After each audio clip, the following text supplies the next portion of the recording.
அப்பா என்ன அடி இன்னைக்கு! கொஞ்சம் நெஞ்ச அடியாங்க. பாருங்கள், இன்றைக்கி ஒரு நாள் மட்டும் கிட்டத்தட்ட ரூ. 1000 கிட்ட வந்து போயிருக்கு.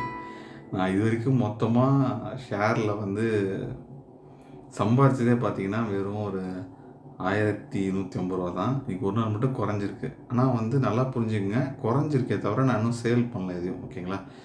ஸோ மொத்தமாக கிட்டத்தட்ட வந்து 5% வந்து இன்றைக்கி எனக்கு வந்து ட்ராப் ஆகிருக்கு ஓவரால். ஓகேங்களா? நான் வந்து கிட்டத்தட்ட 51,000 கிட்ட நான் போட்டிருக்கேன். அதில் வந்து 430 அந்த ரேஞ்சில் தான் வந்து காசே இருக்குது இன்னமும். ஓகேங்களா?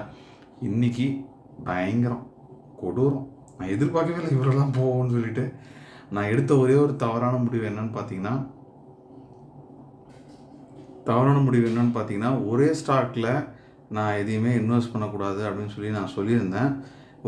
ஒரு சில சூழ்நிலையால் நான் வந்து ஒரே ஸ்டாக் வாங்குற மாதிரி தள்ளப்பட்டேன். ஸோ அதில் வந்து இந்த நெஸ்லே அப்படின்ற ஒரு ப்ராடக்ட்டும் ஒன்று. ஸோ அதுதான் வந்து என்னை வச்சு செஞ்சிருச்சு. இன்றைக்கி ஒரே ரத்த கலவையாக இருக்குது. நான் எப்பயும் வந்து என் ரூல்ஸை பிரேக் பண்ணக்கூடாதுன்னு தான் நினைப்பேன். சரி, ஓகே, ட்ரை பண்ணுவோமே அப்படின்னு சொல்லிட்டு தான். ஸோ இது எல்லாமே அவ்வளோதானா, இனிமேட்டு வராதா அப்படின்னு கேட்டிங்கன்னா கண்டிப்பாக கிடையாது. ஸோ நம்ம வந்து நான் ஏற்கனவே சொல்லியிருந்தேன், ஃபஸ்ட்டு 2 மந்த்து வந்து 2% ரிட்டர்ன் வந்திருந்தது.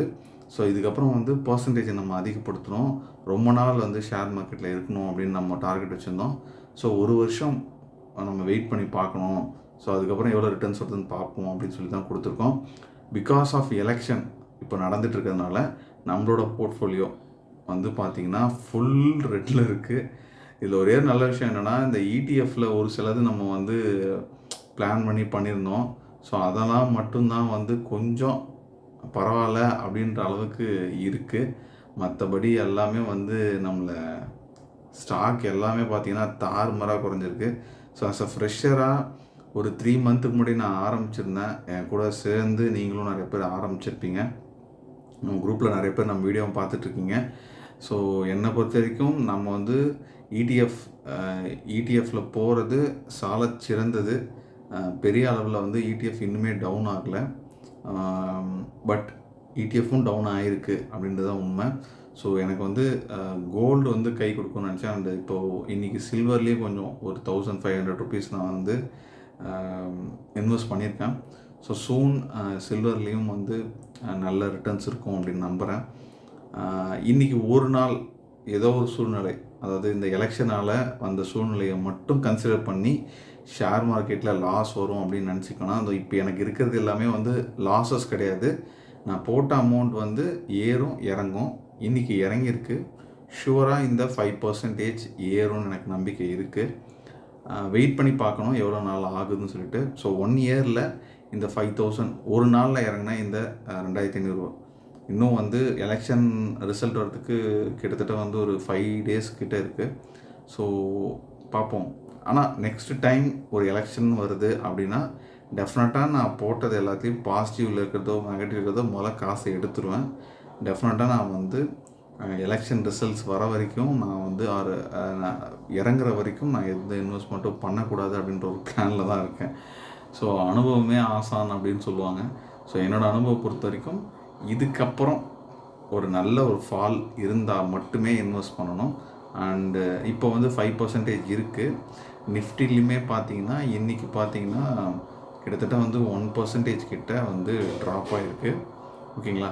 ஸோ இது வந்து மறுபடியும் ஏறுதா என்னன்றதை வெயிட் பண்ணி பார்ப்போம். நிறைய பேர் சொல்கிறாங்க மோடி கவர்மெண்ட் வந்தால் கொஞ்சம் ஏறும், காங்கிரஸ் வந்தால் அதிகமாக வரும். ஸோ அப்படி இப்படிலாம் நிறைய பேர் நிறைய எக்ஸ்போர்ட்ஸ் வந்து சொல்லிகிட்ருக்காங்க. ஸோ நம்ம அது எதுவுமே கன்சிடர் பண்ணல. நம்ம பியூர்லி நம்மளுடைய ரூல்ஸ் அண்ட் ரெகுலேஷனை ஸ்ட்ரிக்டாக நம்ம ஃபாலோ பண்ண போகிறோம். முடிஞ்ச அளவுக்கு நம்ம இடிஎஃப்பில் வந்து இன்வெஸ்ட் பண்ண போகிறோம் இந்த மாதிரி ஒரு சூழ்நிலையில். அதுக்கப்புறம் நமக்கு வந்து இந்த ஸ்டாக், இந்த நெஸ்லே ஸ்டாக் நான் சொன்னேன் இல்லையா,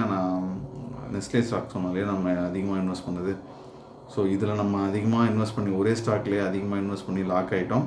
ஸோ முடிஞ்ச அளவுக்கு அந்த மாதிரி பண்ணாமல் இதுக்கப்புறம் முடிஞ்ச அளவுக்கு நம்ம அமௌண்ட்டை பிரித்து போட போகிறோம். அண்டு அதுவுமே வந்து இடிஎஃப்பில் தான் போட போகிறோம் அப்படின்றத மட்டும் நம்மளோட பிளானாக வச்சுக்கிட்டு ஃபர்தராக போவோம். ஆனால் இன்றைக்கி இவங்க ஷேர் மார்க்கெட்டில் இவ்வளோ ஒரு நாளில் டிஃப்ரென்ஸ் வரும் என் போர்ட்ஃபோலியோவில் அப்படின்னு நான் சத்தியமாக எதிர்பார்க்கல. ஒரு 50,000க்கு ஒரு 5% லாஸ் அப்படின்றது ஒரு பெரிய லாஸ் தான் கண்டிப்பாக. ஆனால் கண்டிப்பாக வந்து இது இது வந்து கண்டிப்பாக வந்து மறுபடியும் ரிவர்ஸ் ஆகி வரும்னு நம்பிக்கை இருக்குது. நான் ஏற்கனவே சொன்ன மாதிரி ஷேர் மார்க்கெட்டை பொறுத்த வரைக்கும் இறங்கும், டெஃபினட்டாக அது ஏறும். ஆனால் ஏறிக்கிட்டே தான் இருக்கும். டவுன் ட்ரெண்டில் எப்பயுமே போகுது இந்தியாவை பொறுத்த வரைக்கும். அந்த நம்பிக்கையில் நாம் ஃபர்தராக ட்ராவல் பண்ணுவோம். பார்ப்போம் இது எவ்வளோ நாளில் ஏறுன்னு சொல்லிட்டு. ஏறுச்சுன்னா கண்டிப்பாக நான் உங்களுக்கு அப்டேட் பண்ணுறேன். இன்னி டேட்டை நீங்கள் நல்லா பார்த்துக்குங்க. இன்னி டேட் வந்து மே 30, ஓகேங்களா? ஸோ என்றைக்காவது ஒரு நாள் நம்மளுடைய எல்லா மைனஸுமே வந்து பாசிட்டிவாக ஆகும். அன்றைக்கி நான் கண்டிப்பாக வீடியோ போடுவேன். அண்ட் அதுக்குள்ளேயும் வந்து என்னென்ன விஷயங்கள் ப்ளஸ்ஸாக நமக்கு போயிட்டுருக்குன்றது நான் கண்டிப்பாக அப்டேட் பண்ணுவேன். ஆனால் இன்றைக்கி ஓவராலாக அடித்த அடி, மார்க்கெட் என்ன அடித்த அடி கொஞ்சம் அதிகம்தான். இன்கேஸ் இன்றைக்கி தான் வந்து எனக்கு அதிகமாக நம்ம போர்ட்ஃபோலியோவில் மைனஸ் ஆன நாள், ஓகேங்களா? ஸோ மறக்க மாட்டேன், கண்டிப்பாக மறக்க மாட்டேன். இதில் ரொம்ப முக்கியமான விஷயம் என்னென்னு பார்த்தீங்கன்னா, இன்னும் இறங்கும் அப்படின்னு சொல்லிட்டு நிறைய பேர் சொல்கிறாங்க. அதை நினச்சா தான் கொஞ்சம் பயமாக இருக்குது. இதெல்லாம் வந்து ரிவர்ஸ் ஆகணும். ஆனால் ஒன்ஸ் எலெக்ஷன் ரிசல்ட்லாம் வந்ததுக்கப்புறம் கண்டிப்பாக வந்து இது எல்லாமே மேலே ஏறி வரும்னு நிறைய பேர் சொல்கிறாங்க. வெயிட் பண்ணி தான் பார்க்கணும். இதுவே நம்ம சக்திக்கு வந்து கொஞ்சம் அதிகம்தான். இருந்தாலும் வெயிட் பண்ணி பார்ப்போம். ஷேர் மார்க்கெட்டில் வந்தாச்சு, இதுக்கப்புறம் என்ன இருக்குது? நான் ஏற்கனவே சொன்ன மாதிரி ஒரு ரூல்ஸு, இதில் நமக்கு தேவையில்லை அப்படின்ற காசை தான் கொஞ்சம் கொஞ்சமாக போடணும். பட் நான் அதை மீறியும் சில காசெல்லாம் வந்து நான் போட்டிருக்கேன். So let's see, wait and see, ஓகேங்களா? ஆனால் இதுக்கப்புறம் எதுவும் ஃபர்தராக இன்வெஸ்ட்மெண்ட் இருக்காது எனக்கு அப்படின்னு நினைக்கிறேன். ஒரு 1 இயராச்சும் அட்லீஸ்ட் இந்த மணிலே இருந்தே ஆகணும். இது ரிட்டர்ன்ஸ் எவ்வளோ வருதுன்றதை பார்த்தே ஆகணும். இல்லைனா வந்து ஃபர்தராக ரொம்ப லாஸ் ஆகிடும் எனக்கு. ஸோ அதனால் வெயிட் பண்ணி தான் பார்க்கணும். பட் இதை பற்றின அப்டேட்லாம் கண்டிப்பாக நான் வந்து தொடர்ந்து உங்களுக்கு கொடுத்துட்டு தான் இருப்பேன். ஒரு விஷயம், ஒரு பிகினராக வந்து நம்ம ஸ்டார்ட் பண்ணதில் இன்றைய தேதிக்கு நாம் வந்து இடிஎஃப்ன்றது வந்து ஒரு நல்ல சாய்ஸு அப்படி ஒரு பிகினருக்கு அப்படின்றத இன்றைக்குமே நான் ஃபீல் பண்ணேன். பிகாஸ் இவ்வளோ இண்டிவிஜுவல் ஸ்டாக்ஸ்லாம் இவ்வளோ ரெட்டில் இருக்குது, ஓகேங்களா? எனக்கு ஏன்னா ஸ்டில் எனக்கு வந்து பீஸில் அது இடிஎஃப்பில் நான் வாங்கினது எல்லாமே எனக்கு வந்து பெரிய அளவில் லாஸ் கிடையாது. அண்ட் அஃப்கோர்ஸ் கோல்டெலாம் ஒன்றும் பிரச்சனையே இல்லை. இன்றைக்கினாலும் என்றைக்கா ஒரு நாள் ஏறிடுன்னு எனக்கு கான்ஃபிடென்ட் இருக்குது.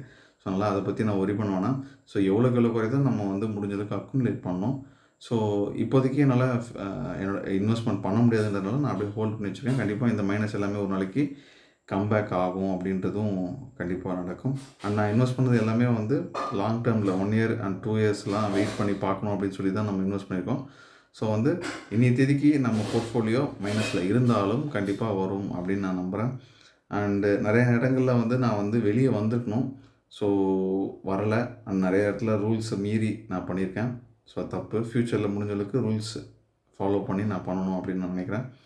டெஃபினட்டாக நீங்களும் நம்ம சேனலில் போட்ட ரூல்ஸ்லாம் வந்து பார்த்துருப்பீங்கன்னு நினைக்கிறீங்க. கண்டிப்பாக அதெல்லாம் ஃபாலோ பண்ணுங்கள்.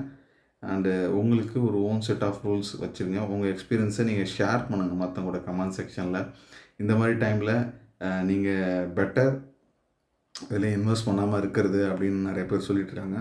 அஃப்கோர்ஸ் இந்த மாதிரி டைமில் வந்து இன்வெஸ்ட் பண்ணாமல் இருக்கிறது ஒரு பெட்டரான ஆப்ஷன் தான். இருந்தாலும் உங்களுக்குன்னு ஒரு எக்ஸ்பீரியன்ஸ் இருக்கும். ஸோ அதை நீங்கள் ட்ரை பண்ணுங்கள். பிகாஸ் நம்ம லைஃப்பில் நம்ம சம்பாதிச்ச காசை நம்ம ரிஸ்க் எடுத்து தான் நம்ம தான் பண்ணுறோம். ஸோ அதனால் ட்ரை பண்ணுங்கள். எதுவுமே தப்பு இல்லை. ட்ரை பண்ணாமல் இருக்கிறது தான் தப்பு.